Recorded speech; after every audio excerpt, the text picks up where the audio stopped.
¿Cómo fue? No sé decirte cómo fue. No sé explicarme qué pasó. ¿Te acuerdas? ¿Te acuerdas? ¿Te acuerdas?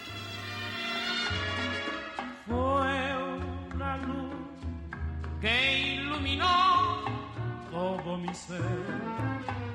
Tu risa como un manantial regó mi vida.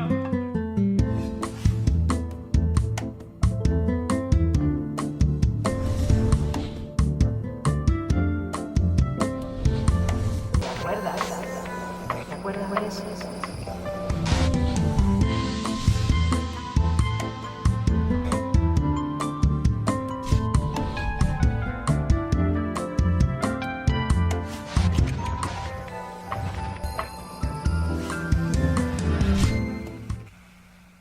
¿Te acuerdas?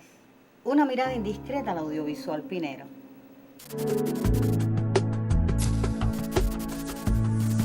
¿Te acuerdas? ¿Te acuerdas?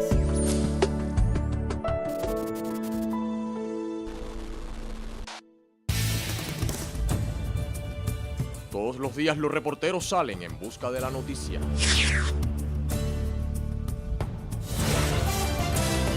Lo cotidiano cobra dimensión. La realidad se hace pública. Al límite del suceso. Su noticiario del día. Buenas tardes. Noel Otaño es la imagen preferencial de nuestra corresponsalía en el sistema informativo de la televisión cubana. Pero, ¿cuáles fueron sus inicios? Tendríamos que preguntárselos a él. Yo sostengo que Noel Otaño es la imagen, la voz, el sentir de la Isla de la Juventud en la televisión cubana. Corresponsal de nuestro municipio especial en el sistema informativo de la televisión cubana. Y qué bueno que así sea. Qué bueno compartir contigo, Noel, Eso estos minutos. Es muy grande, Sí, lo que acabas de decir es muy grande. Pero ¿cómo lo siente Noel? Demasiado grande. Hablar y ser la imagen de más de 80,000 personas, eso es muy grande.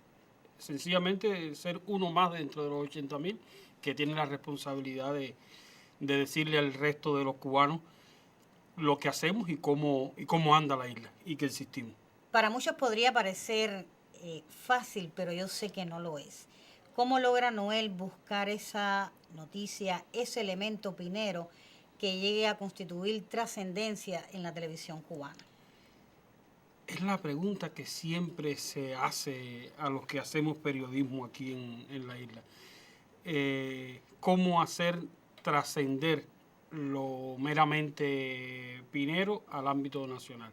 Y es un entrenamiento que vamos teniendo los que hacemos periodismo aquí, porque tenemos que lograr que lo importante que suceda acá sea interesante para las personas. Es el reto mayor. No siempre se logra, por supuesto, pero ese es el reto mayor. Y bueno, vivir en un lugar sin grandes industrias, sin grandes objetivos económicos, pero con una población hermosa, una población tan linda como la Pinera, pues eso te ayuda. Es un elemento que siempre ayuda. Y además, quizás gastar un poquito más de neuronas que los demás a la hora de buscarle dramatúrgicamente que el trabajo que puedas hacer le interese a alguien que te está viendo en el otro extremo del archipiélago. ¿Quién sabe si fue por estas mismas aguas que hoy rodean nuestra pequeña isla por donde cruzó aquel lejano junio de 1494 el gran almirante Cristóbal Colón, convirtiéndose, sin saberlo, en el primer gran visitante ilustre que arriba a las costas pineras? Creyendo haber llegado a una península de Juana, parte de las Indias, y posiblemente con conocimiento de su existencia, el ya virrey y gobernador arriba a esta isla a la que llamó la evangelista en su segundo viaje al Nuevo Mundo. Durante 13 días permanece aquí, tal vez para reponer fuerzas o quizás para convencerse de que estaba en presencia de otra tierra hermosa. Tigres del mar, o tigres con un poco de suerte al decir de un pensador burgués, lo cierto es que tras la partida del gran navegante, la historia de la isla fue durante siglos la historia de la piratería. Por esta isla pasan en su momento los más famosos piratas, corsarios y filibusteros de la historia. todos en busca de un tesoro tan bien guardado que aún permanece oculto. Nuestra condición de pequeña isla alejada del archipiélago cubano hizo que fuera utilizada como cárcel para presidiarios y deportados. En tal condición llega a la finca El Abra en octubre de 1870 José Martí, quien luego se convertiría en el más ilustre hijo de la nación cubana. Presidio Modelo, por su parte, única construcción importante realizada aquí durante el periodo republicano burgués, albergó en sus imponentes celdas a grandes cubanos en diferentes etapas. Y por esas coincidencias de la historia, también un mes de octubre llegan a Presidio Modelo Fidel y los asaltantes al cuartel Moncada, los jóvenes que habían despertado la conciencia de Cuba en la mañana de la Santa Ana.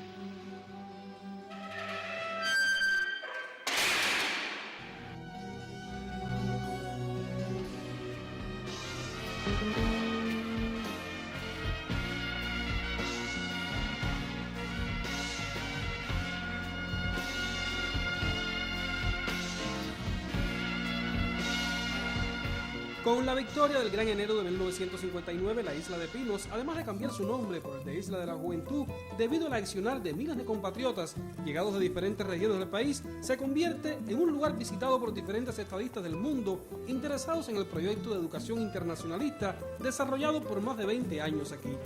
Figuras de la cultura, los deportes, llegaron a esta isla fruto de la obra creadora de una revolución que transformó para siempre la vida de aquella isla que en 1494 asombró por su belleza al gran almirante Cristóbal Colón.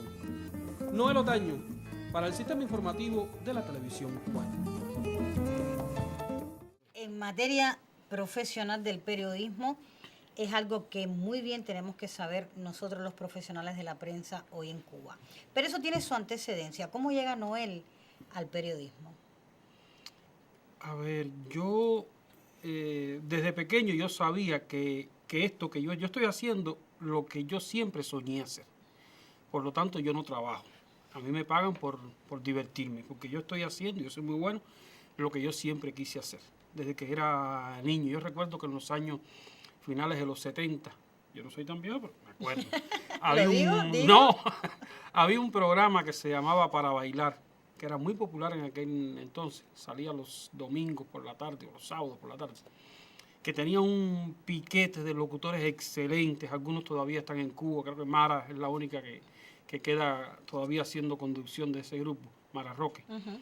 Y entonces cuando se acababa ese programa, yo cogía un palo, lo clavaba, cogía un alambre, le ponía un micrófono y yo imitaba a todos esos locutores que hacían el programa. Yo hacía mi Para Bailar en la casa. ¡Qué bien! Y déjame, tú estás loco, y eso o sea, nunca se me ha olvidado, ¿no? Y entonces empecé a vincularme a los medios allá en Pinar del Río, en Radio Guamá, a trabajar con corresponsal pioneril, en programas juveniles, y de esa época, pues, recuerdo a personas que todavía hoy estamos vinculados en los medios, que comenzamos en aquel entonces, Leonmila Talancón, Belkis Pérez Cruz, Mariusca, la que hoy conduce TV Noticias, Luis Hidalgo Ramos, personas que comenzamos más o menos cuando éramos estudiantes de secundaria, preuniversitario, a hacer radio, y bueno, y hoy, unos cuantos años después, nos mantenemos haciendo en los medios. Después vengo para la isla, me vinculo a Radio Caribe,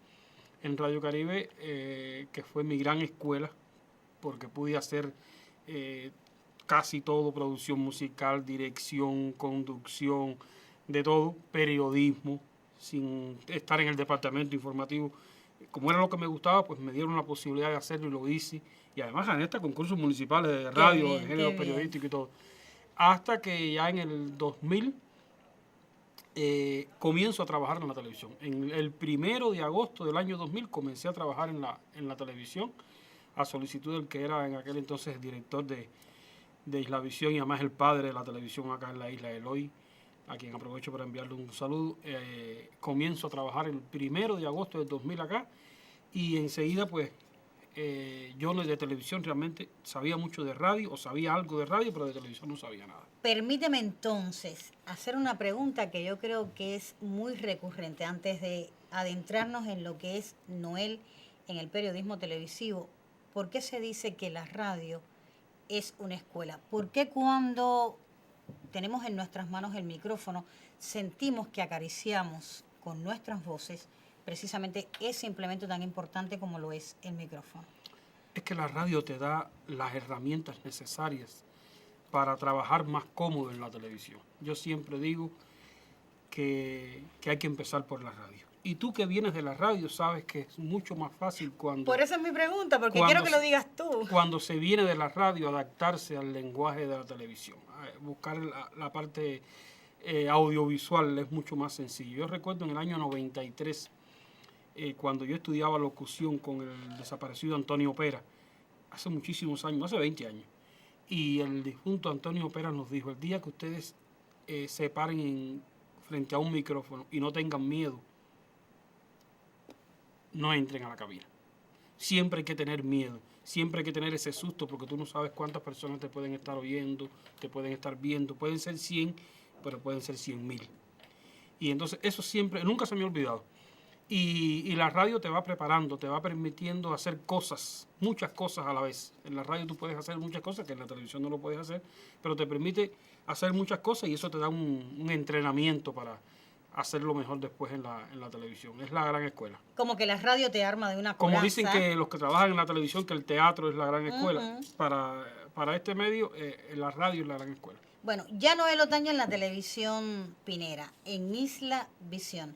¿Cómo fueron los inicios?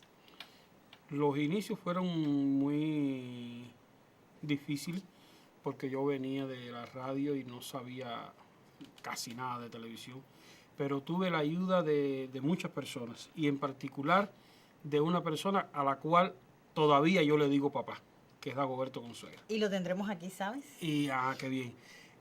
Me ayudó mucho, le tengo que agradecer muchísimo, me ayudó muchísimo en mis inicios acá. Y también, bueno, el hecho de estudiar, mi formación académica no es de periodista. Y entonces, pero esa preocupación por prepararte, por estudiar, estuve estudiando 6 meses en un diplomado de periodismo de televisión, que me dio muchísimas herramientas en el Centro de Superación del ICRT.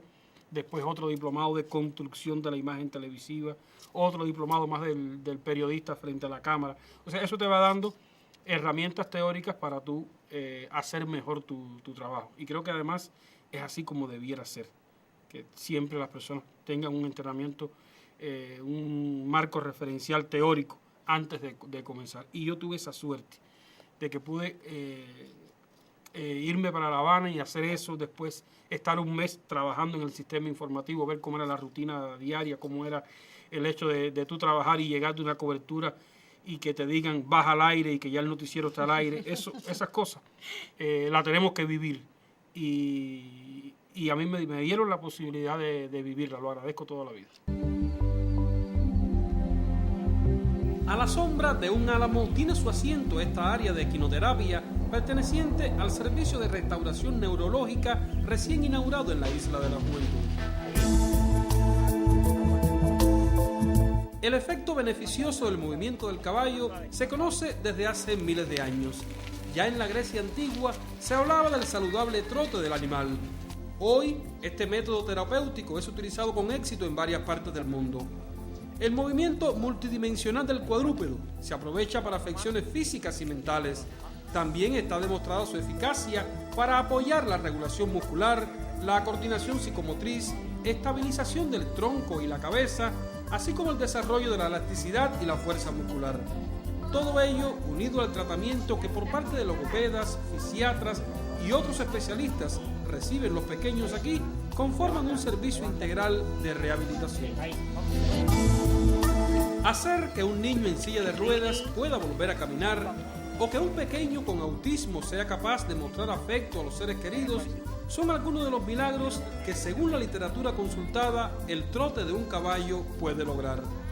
Los especialistas pineros confían en que la fresca sombra de este gigantesco álamo pueda un día también ayudar a convertir en realidad lo que hoy es solo una esperanza. En la isla, Noel Otaño, Sistema Informativo de la Televisión Cubana. Ya Noel Otaño con una preparación teórica que lo armó de las herramientas necesarias para hacer periodismo, como lo hace en la práctica, pero yo quisiera que nos adentremos a hablar de un tema tan polémico pero tan necesario como lo es hoy, el periodismo cubano. cómo es el periodismo cubano hoy, cómo es el periodismo que quiere Noel hacer y cómo es el periodismo que cree por el que debemos marchar todos los periodistas en nuestra nación. Hay un excelente, para mí de los mejores críticos cubanos, desgraciadamente fallecido, Rufo Caballero, que decía que los cubanos tienen 2 deportes nacionales. ¿El béisbol? Dos hobbies, que era hablar mal de la pelota, hablar de la pelota y hablar mal de la televisión. Y en la televisión, hablar de los periodistas, decía Rufo Caballero. Porque es bueno que las personas hablen y cuestionen, porque eso quiere decir que les interesa. El periodismo cubano hoy, en sentido general, está llamado a parecerse más a la gente. Eso pudiera parecer un eslogan, pero es imprescindible. Yo decía en el Congreso de la UP, el 9º Congreso de la UP, que fue recientemente. Y que, por cierto, delegado fuiste. Sí, cuando intervine, dije, lo peor que le puede pasar a este país es que las personas dejen de creer en la prensa. Y si las personas hoy nos critican, es porque todavía creen en nosotros y quieren que nosotros sigamos siendo o lo hagamos mejor, pero creen en nosotros. El día que no nos critiquen, debemos preocuparnos, porque lo peor que le puede pasar a este país es que las personas dejen de creer en su prensa. Y nosotros tenemos el reto de quitar malezas del camino. Y hay malezas de altura, no todas son rastreras, hay malezas de distintas alturas. Pero el reto es seguir eliminando malezas, eliminando la mala hierba que está en el camino para poder hacer el periodismo que le hace falta a Cuba hoy que nosotros hagamos. Yo podría inducirte a poner ejemplos. Cuando habla Noel Otaño de malezas supremas, de malezas en el sustrato donde estamos viviendo hoy, yo recuerdo haberte visto alguna vez indignado en la rutina diaria de tu trabajo. Sobre todo porque no tuviste la idea de enfrentarte a un directivo en la playa Bibijagua que no concibiera que la playa es parte importante, esencial para los pineros, en tanto consideraba el directivo, que sí lo era, la ganancia que tendría su empresa al prestar un servicio en la playa. ¿Quieres compartir esa idea conmigo? Es que esos son, digamos que, fuegos artificiales. Desgraciadamente hoy tenemos, no en la isla, diría que en Cuba entera, Cuba no atraviesa hoy su mejor momento en cuanto a cuadros directivos se refiere. Tenemos muchísimos cuadros mediocres, faltos de talento, de visión, poco emprendedores. Realmente es una dura realidad que tiene que enfrentar el país. La dirección del país lo ha reconocido, que hay que trabajar en la formación de cuadros. De ahí surgen los diplomados de administración pública, de gerencia empresarial, porque realmente hay una carencia de cuadros preparados. Y ese es un ejemplo que nos sucede a diario realmente. Pero a veces también, cuando hablamos de malezas supremas, es que Cuba ha vivido muchos años con el síndrome de plaza sitiada. Y hoy es a veces tan, o ellos consideran que es tan esencial para la economía del país y tan importante para el enemigo, saber cuántos pozos petroleros está explorando Cuba, como conocer cuántos panes con croquetas se han vendido en el semestre, cuánto ha ganado una empresa vendiendo boberías en una cafetería. Y entonces hemos convertido en noticias esenciales, en secretos de Estado, cosas que realmente son intrascendentes en el mundo de hoy, y sobre todo el mundo de hoy que está tan dinamizado, tan violento, tan rápido, donde ya los periodistas no somos los dictadores de la información.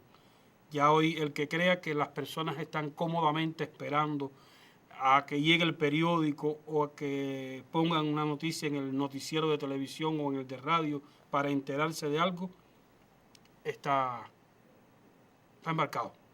Cuba fue de los primeros países que se hizo presente con brigadas médicas en Honduras tras los daños dejados por el huracán Mitch.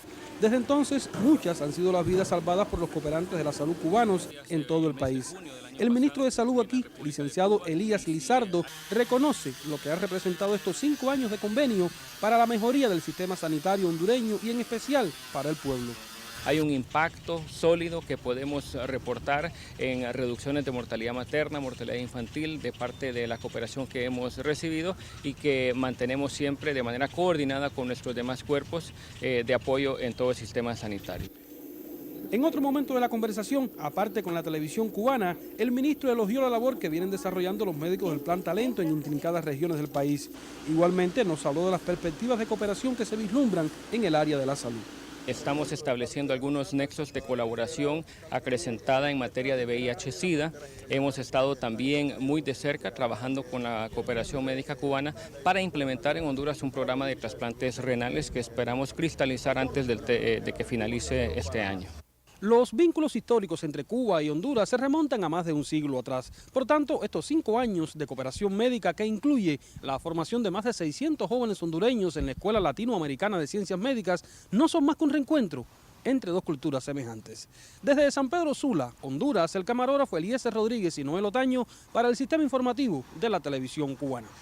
¿Cuál es el factor esencial que daña a la prensa cubana hoy? Yo creo que no hay un factor esencial. Yo creo que hay varios factores esenciales.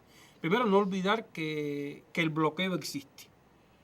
Es que hemos hablado tanto del bloqueo. Más de la mitad, mucho más de la mitad de la población cubana hemos nacido bajo los efectos del bloqueo. Y hemos hablado tanto del bloqueo que ya lo consideramos un miembro más de la familia. El bloqueo, desgraciadamente. Y digo desgraciadamente porque a veces justificamos con nuestras incapacidades con el bloqueo también. Pero, en primer lugar, no olvidar eso, de que el bloqueo existe, de que las limitaciones económicas existen, pero a pesar de eso yo creo que hay que abrir más. Se llamó en el Congreso del Partido, lo dijo el general de Ejército, hay que abrir más, hay que hacer más transparente, más creíble la prensa que nosotros hacemos, la que necesita el país, la que quiere la población. ¿Cómo hacerlo? Las herramientas teóricas y prácticas las tenemos nosotros. Hay que zafar ataduras.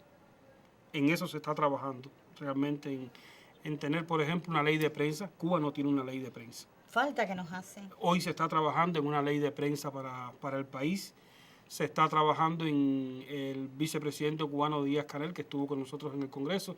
Está teniendo un grupo de reuniones con todos los ministerios para destrabar cosas. Existe un documento del Buró Político que norma el trabajo de la prensa, sin embargo, los organismos se han abogado el derecho de hacer cosas a la par de ese documento rector de la sociedad cubana. Y que quizás no son cosas bien hechas. Y pues, evidentemente no son cosas bien hechas. Bueno, eso se está tratando de eliminar hoy. Pero realmente es muy dura la pelea. Desgraciadamente, es dura la pelea. Pero lo vamos a lograr. Tenemos la esperanza de que sí. Por supuesto que sí. Y no podemos desmayar hasta que ganemos. Llamados estamos entonces a parecernos muchísimo más y con intencionalidad al pueblo cubano. Yo siempre digo que tenemos que lograr que la televisión que hacemos se parezca al televidente que la ve y la radio que hacemos se parezca al oyente que la escucha y el periódico que hacemos se parezca al lector que lo lee.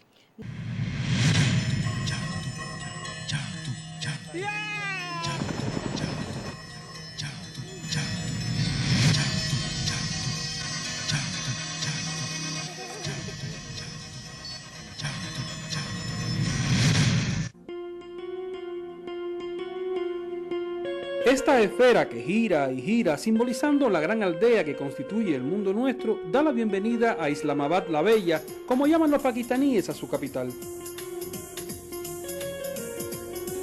Y sí, ciertamente Islamabad, ubicada a 518 metros sobre el nivel del mar y cuyo nombre significa ciudad habitada por el Islam, resulta una urbe bella.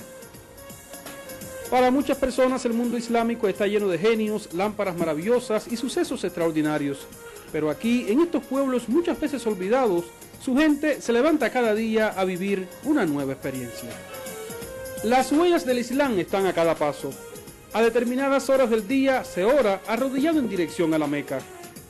Una flecha indica en los establecimientos públicos la dirección del sagrado lugar. En Islamabad se encuentra la mezquita Faisal, una de las más importantes de Asia, que constituye todo un símbolo de la modernización arquitectónica del Islam. Anexa a ella, la Universidad Internacional Islámica. Como país musulmán estricto, el 95% de su población profesa esa religión, en Pakistán no es posible encontrar bebidas alcohólicas en ningún lugar. Sus habitantes son por lo general amistosos con el recién llegado. Pero si Islamabad la Bella es un ejemplo de ciudad moderna, planificada, Rawalpindi, antigua capital situada a escasos 14 kilómetros de ella, es el clásico modelo de urbe superpoblada, de crecimiento incontrolable y donde el tránsito para llegar hace la misión muchas veces imposible. Sus enormes bazares y los vendedores callejeros constituyen la más representativa forma de vida aquí. Aunque la vieja Pindi, como le llaman los pakistaníes a su antigua capital, conserva el orgullo de lo que un día fue. Las tradiciones y costumbres están tan arraigadas en Pakistán que a pesar de su tremenda fuerza, las modas y costumbres de Occidente han ganado muy poco espacio entre su gente. De ahí que quien llega a Pakistán muchas veces tiene la impresión que el tiempo no ha pasado, y es que la vida aquí marcha al ritmo de su gente callada, sencilla, reservada. Pero esta tierra ha dejado de ser un misterio para los miles de cubanos que estuvimos aquí brindando nuestra ayuda solidaria. Hoy, cuando estamos a punto de partir, le deseamos a este pueblo de gente humilde el mejor de los destinos. Para decirlo de una mejor manera, As-salamu alaykum. Desde Islamabad, Pakistán, seguimos reportando Eric Llanes, Cristóbal González y Noel Otaño para el sistema informativo de la televisión cubana.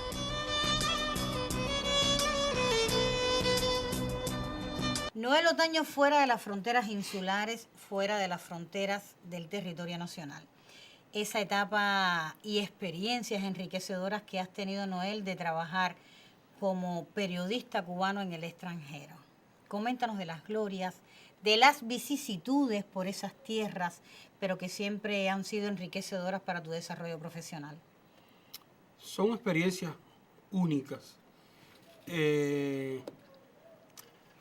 Yo siempre digo, se lo digo a mis hijos, por ejemplo, a mis amistades, la mayor experiencia que yo he sacado de todos los trabajos en el exterior ha sido conocer lo que en el mundo representa ser cubano. Eso puede parecer una muela, como dicen los muchachos, como dice mi hijo hoy, un teque vacío, pero la inmensa responsabilidad, tú llegar a un lugar, no sé, llegar a un lugar como Cachemira, que es solo bellezas naturales y desérticas, y tú decir que eres de Cuba y que las personas se admiren de conocer un cubano y te abracen y digan Cuba, Fidel, esas cosas, uno las dice aquí ahora desde un cómodo estudio de televisión y no emocionan, pero vivirlas es muy, muy enriquecedor, es fuerte realmente. Y yo he tenido esa posibilidad de verlo en Cachemira o verlo en la selva centroamericana y encontrarte un indígena que no sabe leer y cuando le dices que eres cubano, le brillan los ojos, porque para él Cuba es solidaridad, es el médico, es el maestro, es el hombre bueno que lo ayuda, el hombre bueno que una vez le puso una mano encima y nadie lo había hecho. Eso para él es Cuba. Y entonces tú decir que eres cubano, esas son cosas realmente muy... Ahora me llega a la mente cuando dices la frase del hombre bueno que te ayuda, que te pone la mano en el hombro. ¿Por qué no nos regalas esa anécdota que yo sé que bien tuviste la posibilidad de compenetrarte con un chofer al que ayudaste muchísimo y que no has vuelto a ver por esas tierras tan lejanas de Cuba? Yo quiero que la compartas aquí con los televidentes de Te Acuerdas. Ese fue el chofer que yo tenía en Pakistán, Mustad Khan, que era una excelente persona y entonces, bueno, él tuvo un problema de salud y nosotros lo ayudamos en coordinación con el jefe de la misión allá, que era el hoy canciller Bruno Rodríguez, y bueno, lo ayudamos con mecanismos que quizás no sean todos legales, pero son todos los humanos del mundo y que dicen mucho de nosotros Cuba, los cubanos. Y lo ayudamos para que él no perdiera el trabajo y pudiera operarse de su problema de salud. y después se reincorporó con nosotros a trabajar, y el día que nos íbamos, él fue al aeropuerto a despedirnos y lloraba. Y yo también empecé a llorar con él. Y me dijo, yo no sabía que existían en el mundo personas como los cubanos. Qué bueno, que esa anécdota a mí, mira cómo se le ponen los ojitos. Sí, porque realmente me acuerdo todavía de ese hombre que tenía 6 hijos y no podía, tenía un serio problema de salud y no podía operarse. Y yo fui a hablar con su jefe de la empresa para que se operara, y el jefe me dijo, sí, perfecto, que se vaya a operar, pero que parquee el carro y yo busco otro. Y él me dijo, no me puedo operar, yo tengo 6 hijos. Y nosotros logramos que él se operara sin que perdiera el trabajo. Y después lo reincorporamos al trabajo de nuevo. Y él me decía, yo no sabía que habían personas como los cubanos. Bueno, yo no pretendo que llores, no pretendo que llores. Si la cámara pudiera tomar los ojitos cristalinos de Noel Otaño, qué emoción. Es que esta es la intención de nuestro programa, ¿te acuerdas? Sacar a flor de piel esas emociones que durante todo este periodo de labor profesional de todos los que hacemos televisión en la Isla de la Juventud, que qué bueno que este programa dé la posibilidad a nuestros amigos televidentes de que puedan conocer a fondo cómo es que se hace o se ha hecho televisión en nuestro municipio especial. Por su rica y larga historia en el desarrollo de la humanidad, visitar Etiopía es una de esas experiencias que permanecen mucho tiempo en la memoria. Su extensa trayectoria de luchas contra los fracasados intentos colonizadores la han convertido en símbolo de independencia y libertad para África. Este es un país donde han coexistido por siglos musulmanes y cristianos, costumbres, idiomas y modos de vida diferentes, algo apreciable con solo caminar por sus calles. Pero Etiopía es una nación de muchas singularidades. Aquí se comienza a contar el día justo a las 6 de la mañana en que sale el sol. También este es el único país del mundo que se rige aún por el calendario juliano, razón por la cual, mientras el resto de la humanidad aguarda la llegada del 8º año del tercer milenio, los etíopes celebran aquí su año 2000. Addis Abeba, la capital, que significa flor nueva en amárico, fue fundada por el emperador Menelik II en 1886 y se encuentra a los pies del monte Entoto, que se alza majestuoso contemplando la ciudad. Por sus calles, repleta de vendedores ambulantes, abundan los monumentos históricos, como el Arad Kilo, erigido en honor a los bravos combatientes que lucharon y vencieron la invasión fascista italiana. No muy lejos, el Yakatik 12, como recordación perenne a los que murieron en esa gesta. Pero lo más llamativo de esta ciudad, donde radica la Unión Africana y otros organismos internacionales, es su población. Con cerca de 3 millones de personas en Addis Abeba son visibles las inmensas diferencias del mundo nuestro, acentuadas con mayor fuerza en África. Una de las cunas de la humanidad, según estudios arqueológicos recientes, asiento de reyes, emperadores, leyendas, lo cierto es que Etiopía no pasa inadvertida en este continente con el que el resto del mundo tiene aún una deuda pendiente. Desde Addis Abeba, en la República Federal Democrática de Etiopía, Mario Rivera y Noel Otaño, para el Sistema Informativo de la Televisión Cubana. ¿Qué le quedaría a Noel Otaño por hacer en materia de profesión periodística? Un mundo. ¿Un mundo? Sí, todavía cada vez que ¿Muchísimo más? Sí, cada vez que me levanto por la mañana, me levanto y digo, hoy quiero hacer esto. Pero después que digo quiero hacerlo, me pongo entonces a pensar cómo lo voy a hacer. ¿Cómo lo voy a hacer? ¿De qué manera lo voy a hacer que sea interesante para las personas? Hoy mismo por la mañana me levanté. ¿Qué pensaste? Y dije, se está culminando la rehabilitación hidráulica de la ciudad de Gerona. Ese tubería que pasa por debajo del puente, que está botando agua y que todo el que pasa por ahí lamenta la cantidad de agua que se está botando, sobre todo porque hay muchísimas personas que no la tienen. Yo soy una. Mira.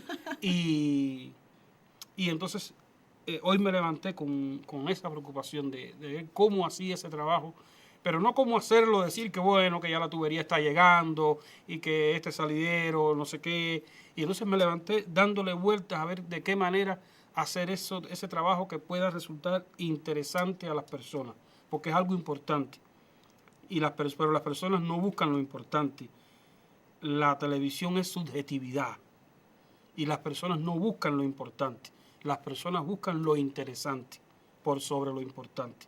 Entonces tú tienes que hacer que lo importante sea interesante. Qué bueno. Y entonces es eso, ¿no? De ver de qué manera tú haces que esa cosa que es trascendente para el desarrollo social, económico del territorio, hacerlo de una manera interesante y que a la gente le guste.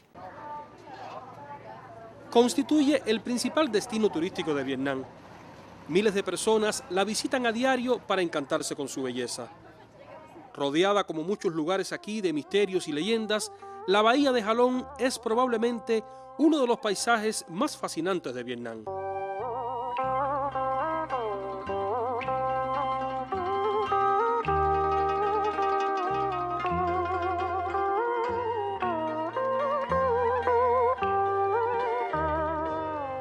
Una de las tantas leyendas asegura que el emperador de Jade, gobernante del cielo según la mitología china, envió una familia de dragones para frenar la invasión enemiga. Los ingeniosos animales esculpieron estas islas maravillosas y farallones para hundir a los navíos. Otra versión asegura que un dragón se lanzó al mar y al agitar la cola creó estos valles y grietas. Pero, fábulas aparte, lo cierto es que de caprichosas maneras la naturaleza sembró estas rocas en medio del agua para el disfrute del hombre. Considerada por la UNESCO Patrimonio Natural de la Humanidad desde 1994, en la bahía de Halong viven aún más de 1000 personas en casas flotantes. El cultivo de peces, camarones y otros mariscos es la principal vía de sustento para ellos.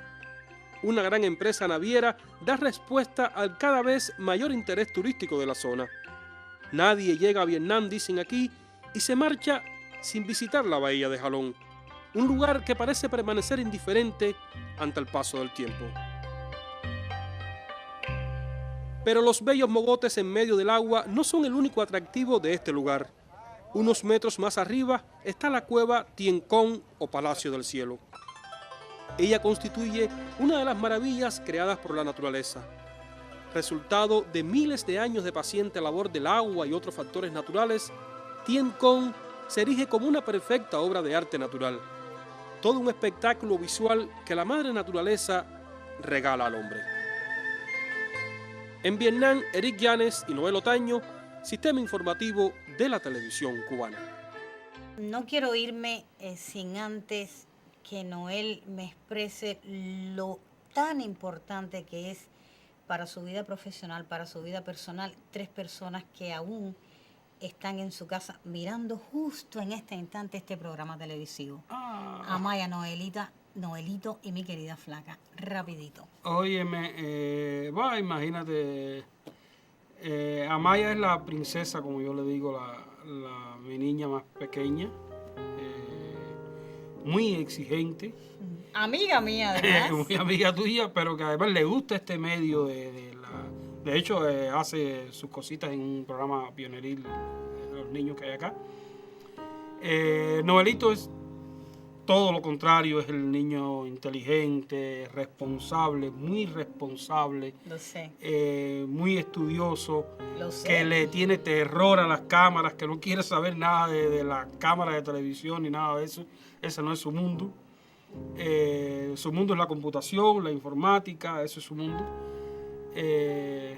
Pero un niño muy inteligente y yo estoy muy orgulloso de los dos, tanto de la niña como del varón. Queda una persona por la cual hablar aquí. Ajá. Y mi esposa, bueno, qué decirte, llevamos más de 15 años y ella ha sido,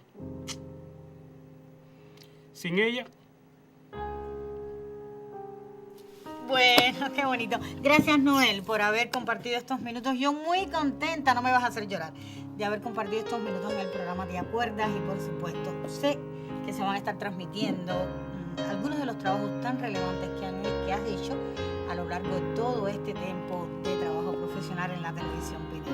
Gracias, Noel, por compartirnos estas horas de la programación televisiva y todo este tiempo de labor trabajando como periodista para la Isla de la Juventud. Gracias.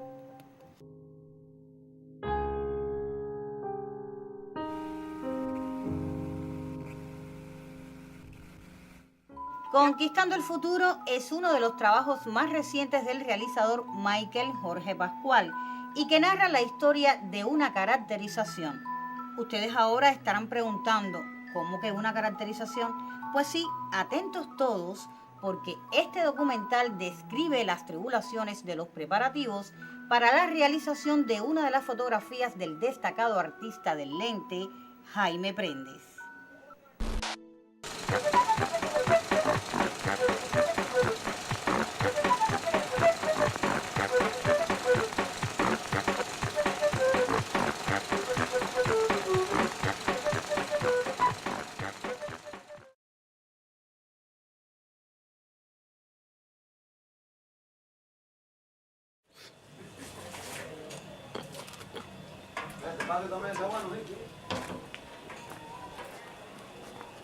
Esos moldes que son de piloticos de esos para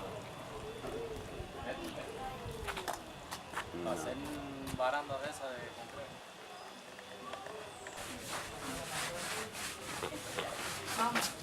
Esta es acá. La Marilyn Pinera con la que vamos a conquistar el futuro.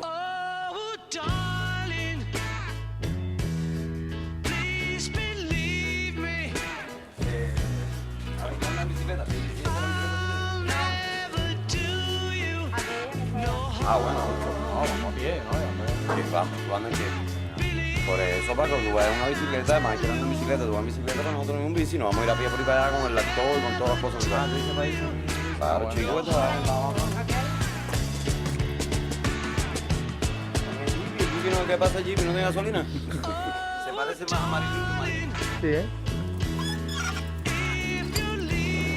Eso que has volado. ¿Tú confías en el equipo de realización de Rubén de Sol que es bueno? No, eso le queda grande. Dame acá la vaina. Ya está. Andando, caballero, que me está esperando con nosotros. El Roy con los Beatles.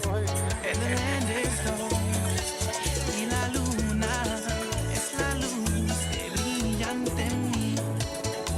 Mike, mira, ahora coge. Miedo no tendré. Me asustaré.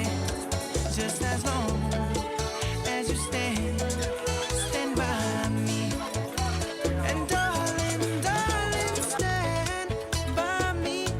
Oh, stand by me. Oh, stand junto a mí. Momento del pago de la limusina, que es importante. Mira ahí. Mira ahí.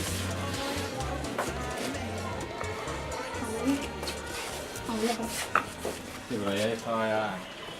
No, pero esta sí es de las clásicas. Fíjate que yo creo que ahí ya tiene puesto el nombre de Norma. Yo la vi hace cuántos meses ya me...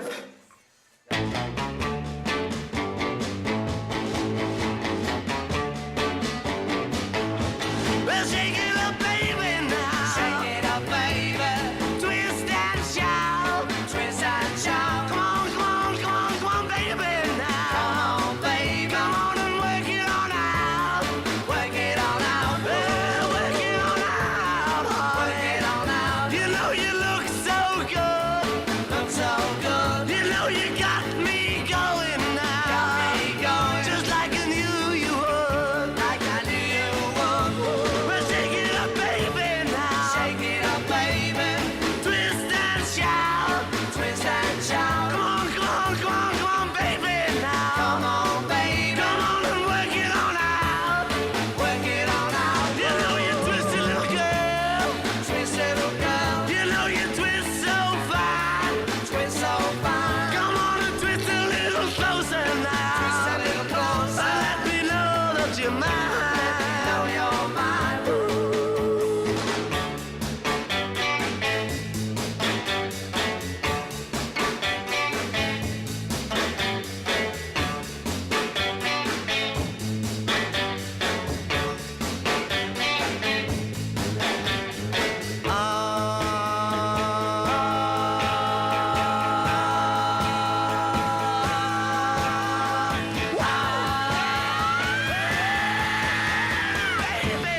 Shake it up, baby. Twist and shout. Twist and shout. Come on, baby, now. Come on, baby. Come on and work it on out. Work it on out. You know you twisty little girl. Twisty little girl. You know you twist so fine. Twist so fine. Come on and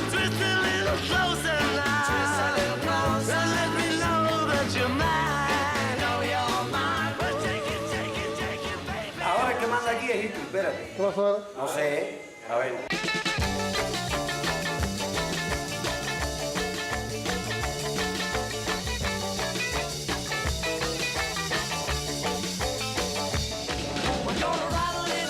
Ya empiezo a querer. It's a rocky little record I want my jockey to play. Roll over Beethoven, gotta hit it again today. You know my temperature's rising at the jukebox blows the fuse. A heart-beating rhythm and my soul keeps a singing the blues. Roll over Beethoven and tell Tchaikovsky the news. I got a rocking pneumonia, I need a shot of rhythm or blues. I think I call it up the rider sitting down by the rhythm reviews.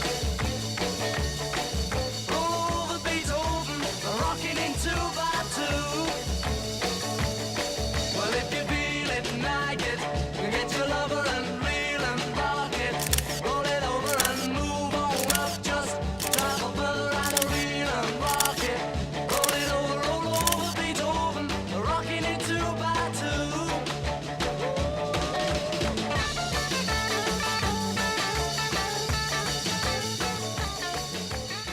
Esta es nuestra Marilyn. Goodbye, Norma Jean. No, I never knew you at all. You had the grace to hold yourself while those around you crawled. They crawled out of the woodwork and they whispered into your brain. They set you on the treadmill and they made you change your name. And it seems to me you lived your life like a candle in the wind, never knowing who to cling to when the rain set in. And I would have liked to know you, but I was just a kid. Your candle burned out long before your legend ever did.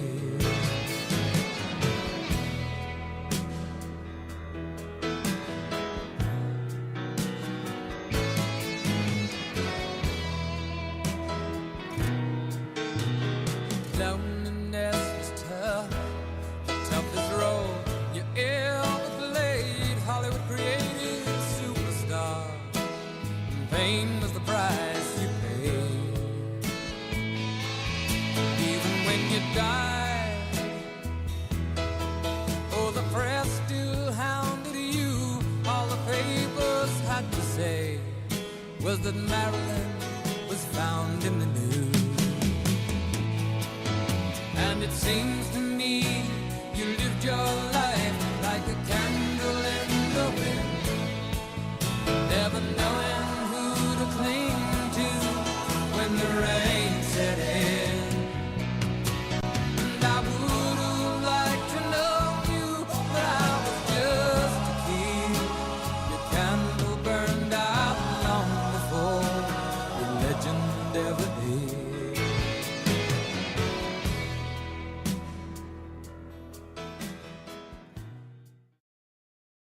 ¿Te acuerdas de aquellos tiempos cuando las decisiones importantes se tomaban mediante un práctico? Pito, pito, gorgorito, ¿dónde vas tú tan bonito? Pim, pom, bote y fuera. A la era verdadera. ¿Sí? ¿Te acuerdas? ¿Te acuerdas cuando jugar al cometierra, a las bolas, a los tiros, eran nuestros sueños realizables? ¿Te acuerdas? ¿Te acuerdas? ¿Te acuerdas?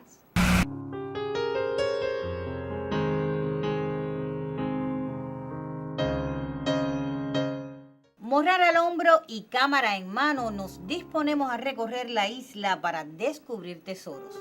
¿Qué nos vamos a encontrar hoy? Eso lo sabremos cuando veamos el capítulo 2 de la serie La Isla del Tesoro.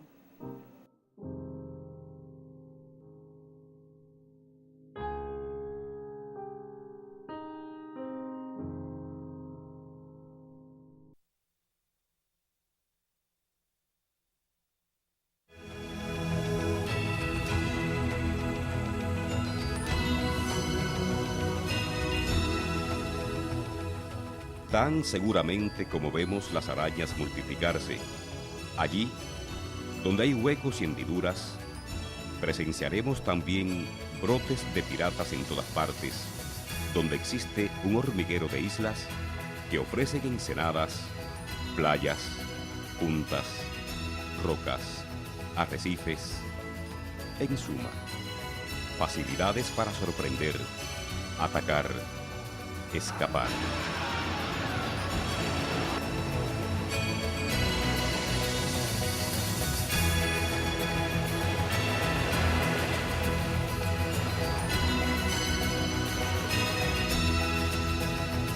Para la segunda jornada de nuestra búsqueda de evidencias en la Isla del Tesoro, hemos escogido su parte norte.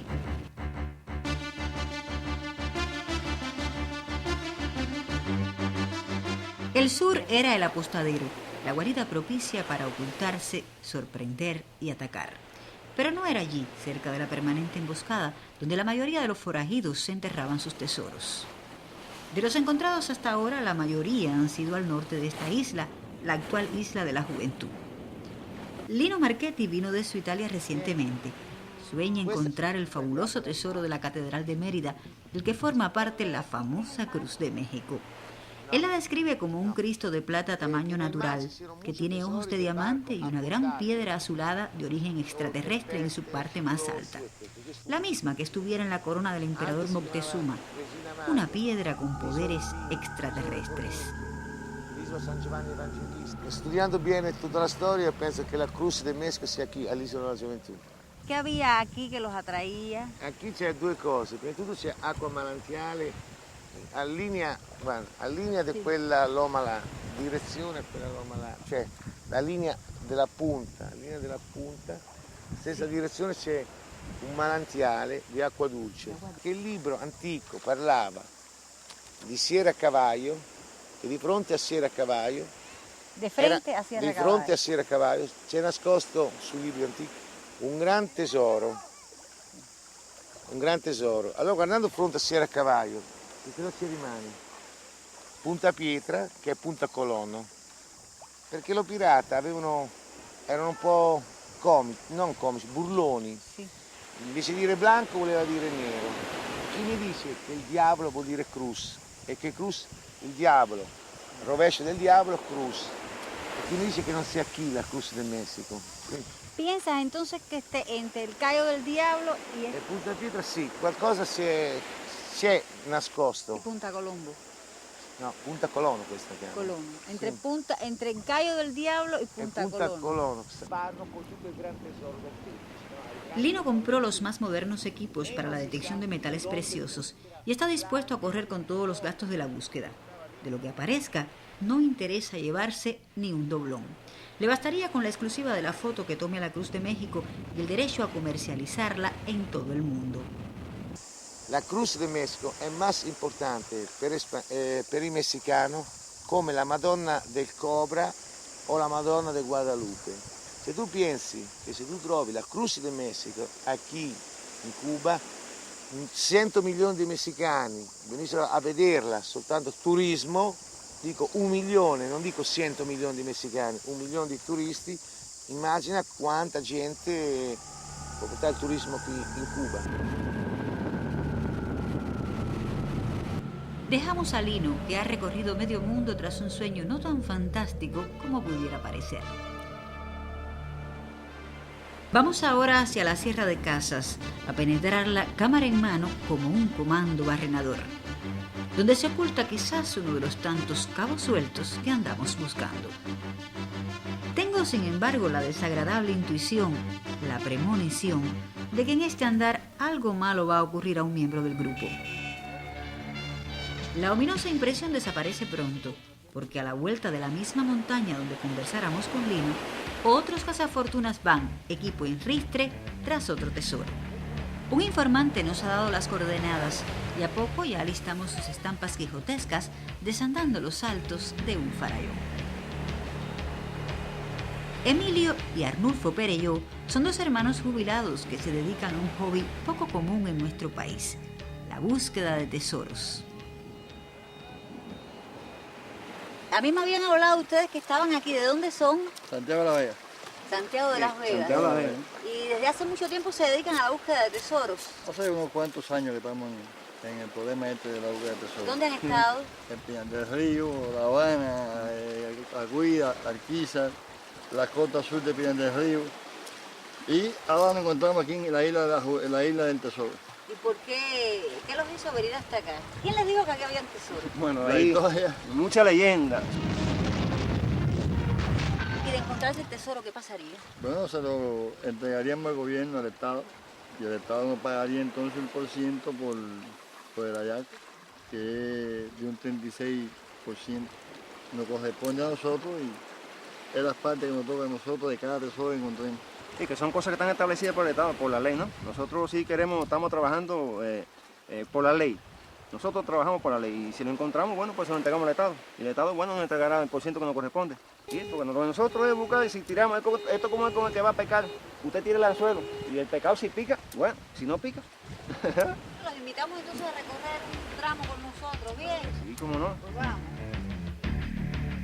Buscaban por la orilla una piedra con una inscripción que debía ponerlos sobre un derrotero.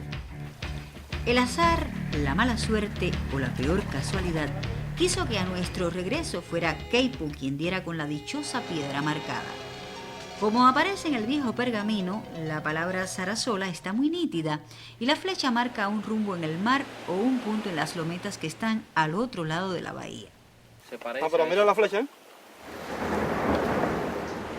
Un grueso chaparrón llegó de repente y nos cortó el disfrute del hallazgo.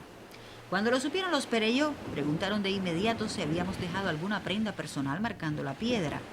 Luisito le respondió que no habíamos tomado esa previsión. Todos vimos su derrumbe interior. Entonces dijeron supersticiosamente, nunca más la vamos a poder encontrar. Ni siquiera la invitación a visitar Playa Bibijagua, que tiene las arenas tan negras como el grafito, pudo sacarlos de su frustración. De modo que nos fuimos solos. El mar aquí es más bien color ámbar y la arena mármol renegrido y pulverizado en azabache lindísimo que brillea como en ningún otro lugar del planeta. Esta es, sin dudas, una exclusividad pinera. Bibijagua dista unos 8 kilómetros de Sierra Las Casas, que con sus 233 metros de altura protege la capital pinera de los vientos contrarios que vienen del oeste. Alargada como una singular muralla natural y siendo toda de mármol color gris perla, es quizás el trozo de muralla más caro del mundo. Robert Louis Stevenson dijo de las montañas de la Isla del Tesoro que eran todas de extraño aspecto, con grandes calvas, y que una de ellas tenía sus laderas cortadas con un pedestal al que fueran a colocar una estatua. Antes de iniciar la violenta trepada, casi vertical, se imponía a copiar fuerzas, momento que aprovechó Luisito, previsor, para quitarse la ropa mojada. El grupo crece con la llegada de Raúl, el espeleólogo, con amplia experiencia en el levantamiento cartográfico de las cuevas y cavernas de la isla. Jorge, uno de los camarógrafos, comienza filmando los ceibones, típicos de la flora local. El ascenso resulta tan empinado que nos da la impresión de ir subiendo de rama en rama. Sin anuncio ni transición, aparece la dolina de la bandera, que oculta la entrada a la cueva del Farallón. Como un enorme escenario teatral, nos recibe con su gran telón de boca, recogido en fantásticos pliegues. ¡Qué obra maravillosa estará aquí a punto de concluir! Quizás un espacioso centro turístico de fama internacional, con los ecos y el embrujo de una catedral sin fecha en el tiempo.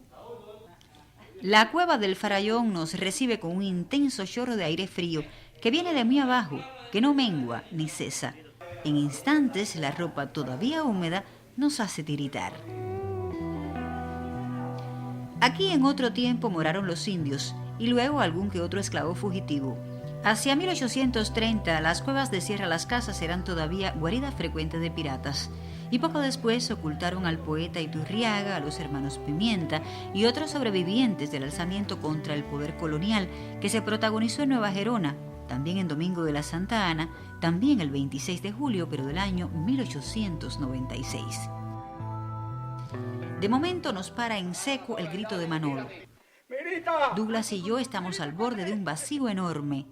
En realidad hemos salido a una caverna mucho mayor y estamos en una de sus paredes laterales, a la altura de una bien crecida palma real. Keipo se adelanta para iluminar el motivo culminante de esta caverna. Frente a nosotros estaba el hallazgo que debíamos revelar, la mayor estalactita pinera de que se tiene noticia. Un robusto ejemplar con más de 12 metros de largo y que nunca había sido filmado.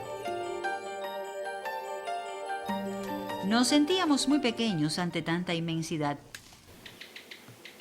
20 minutos después llegamos al cercano Museo El Abra, antesala del único valle intramontano que tiene la Isla de la Juventud. Flanqueamos la casa de la familia Sardá, a donde Martí fue enviado en 1870 con solo 17 años y donde permaneció 2 meses y 5 días hasta su deportación definitiva a España. En camino hacia el fondo de la antigua finca y en el lugar poco frecuentado, nos aguarda una entrada original. Estamos en el horno de cal, construido y operado por los esclavos de la familia. Sardá fue un diestro constructor. Aquí quemaba el mármol y lo convertía en cal, el cemento de la época. Un poco más arriba está el manantial y su cisterna, que durante casi todo el año surtían por gravedad a la faena de la cal, otras dependencias fabriles y la casa de vivienda.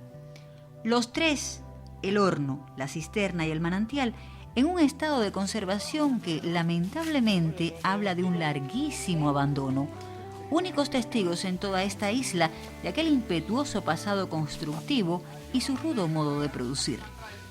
Un poco más arriba, al cruzar esta meseta en forma de herradura, hay un sendero laberinto que zigzaguea entre grandes piedras húmedas de líquenes y que nos lleva hasta el punto donde comienza el descenso al Valle del Hondón.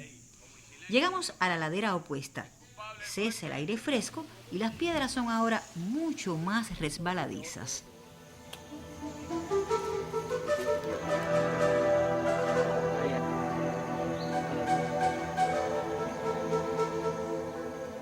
Hay que andar con mucho tiento si queremos llegar hasta los caracoles endémicos del lugar, los Priotrocatela. Mira, Raúl. Priotrocatela estelata, molusco terrestre que es endémico del sur de la Sierra de las Casas. En la Isla de la Juventud existen 3 especies de Priotrocatela de carácter local, que no las existen en otra parte del mundo, o sea, son endémicos de la Isla de la Juventud. Unos pasos más y todo ha terminado. La piedra escapó y yo tengo apenas la impresión de haber recibido un golpe muy fuerte. De momento no puedo moverme. La caída ha sido terrible, de esas que cortan hasta la respiración. Pasó lo que tenía que pasar, dice alguien recordando mi machaconería de mal agüero al comienzo de esta jornada.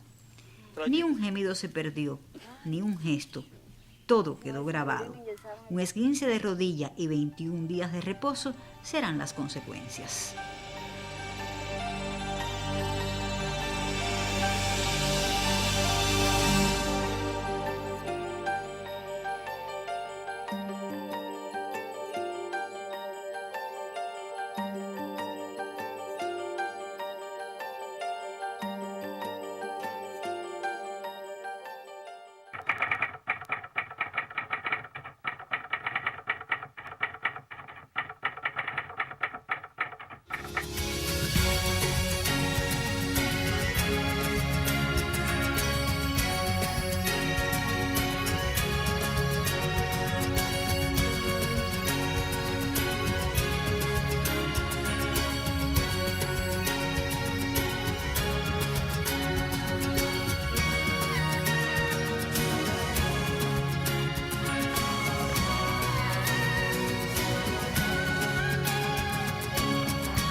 Otra despedida como pretexto para volvernos a encontrar muy pronto, usted y yo, para conocer un poquito de nuestra televisión.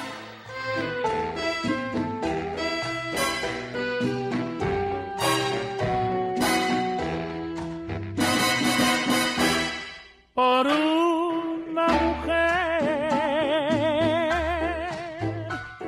he llorado, por una